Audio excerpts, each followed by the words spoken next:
ruthless and hard age of iron prevailed, from which malignant vein great evil sprung, and modesty and faith and truth took flight, and in their stead deceits and snares and frauds and violence and wicked love of gain succeeded.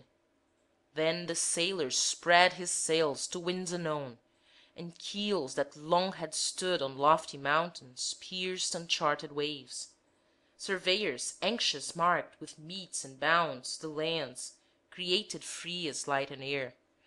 Nor need the rich ground furnish only crops and give due nourishment by right required.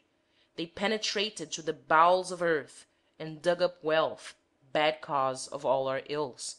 Rich ores which long ago the earth had hid and deep removed to gloomy Stygian caves, and soon destructive iron and harmful gold were brought to light, and war, which uses both, came forth and shook with sanguinary grip his clashing arms.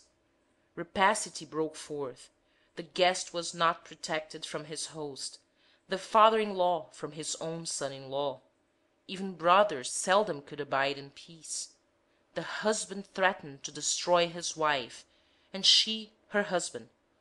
Horrid step-dames mixed the deadly henbane, eager sons inquired their fathers' ages. Piety was slain, and last of all the virgin deity Astrea vanished from the blood-stained earth.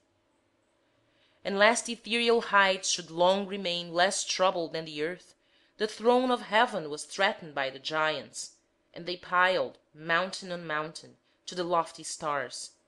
But Jove omnipotent shot thunderbolts through Mount Olympus, and he overturned from Ossa huge, enormous Pelion. And while these dreadful bodies lay overwhelmed in their tremendous bulk, so fame reports, the earth was reeking with the copious blood of her gigantic sons. And thus replete with moisture she infused the steaming gore with life renewed. So that a monument of such ferocious stock should be retained, she made that offspring in the shape of men. But this new race alike despised the gods, and by the greed of savage slaughter proved the sanguinary birth.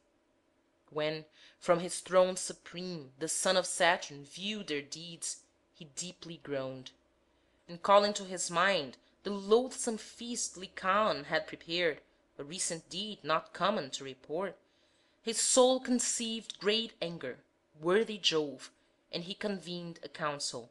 No delay detained the chosen gods. When skies are clear, a path is well defined on high, which men, because so wide, have named the Milky Way.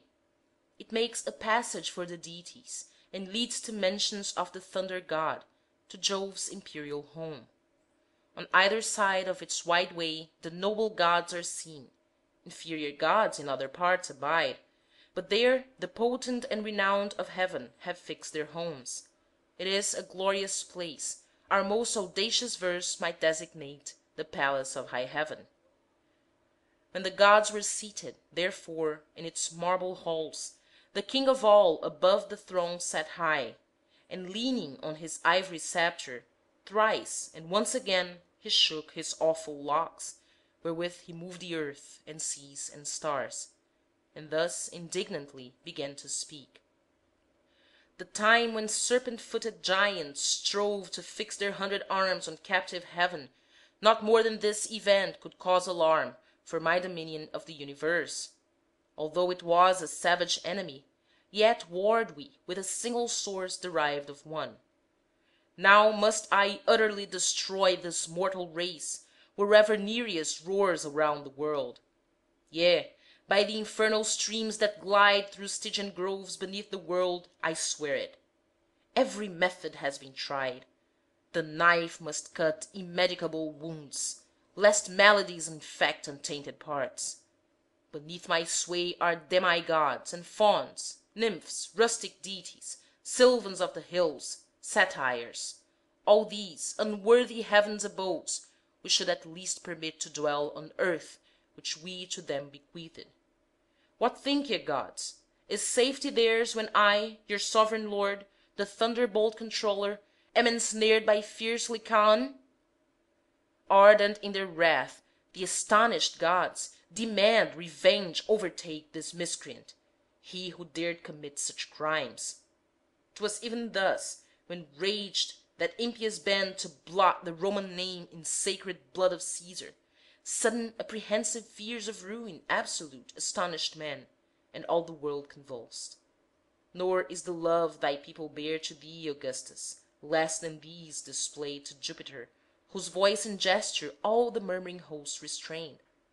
And as indignant clamor ceased, suppressed by regnant majesty, Jove once again broke the deep silence with imperial words. Dismiss your cares, he paid the penalty. However, all the crime and punishment now learn from this. An infamous report of this unholy age had reached my ears, and wishing it were false I sloped my course from high Olympus, and although a god, disguised in human form I view the world. It would delay us to recount the crimes unnumbered, for reports were less than truth. I traversed Menalus, where fearful dens abound, over Lycaeus, wintry slopes of pine-tree groves, across Selinus steep, and as the twilight warned of night's approach, I stopped in that Arcadian tyrant's realms, and entered his inhospitable home. And when I showed his people that a god had come, the lowly prayed and worshipped me, but this Lycaon mocked their pious vows, and scoffing said, "A fair experiment will prove the truth, if this be god or man." And he prepared to slay me in the night, to end my slumbers in the sleep of death.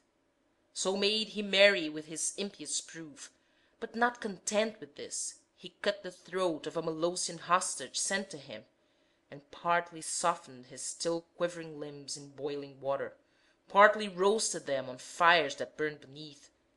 And when this flesh was served to me on tables, I destroyed his dwelling and his worthless household gods with thunderbolts avenging. Terror-struck, he took to flight, and on the silent plains is howling in his vain attempts to speak. He raves and rages, and his greedy jaws, desiring their accustomed slaughter, turn against the sheep, still eager for their blood.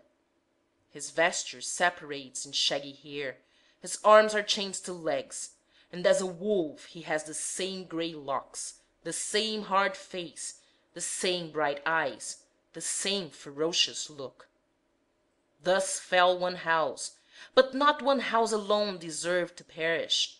Over all the earth ferocious deeds prevail. All men conspire in evil. Let them therefore feel the weight of dreadful penalty so justly earned, for such hath my unchanging will ordained. With exclamations some approved the words of Jove, and added fuel to his wrath, while others gave assent. But all deplored and questioned the estate of earth deprived of mortals. Who could offer frankincense upon the altars? Would he suffer earth to be despoiled by hungry beasts of prey? Such idle questions of the state of man the king of gods forbade, but granted soon to people earth with race miraculous unlike the first.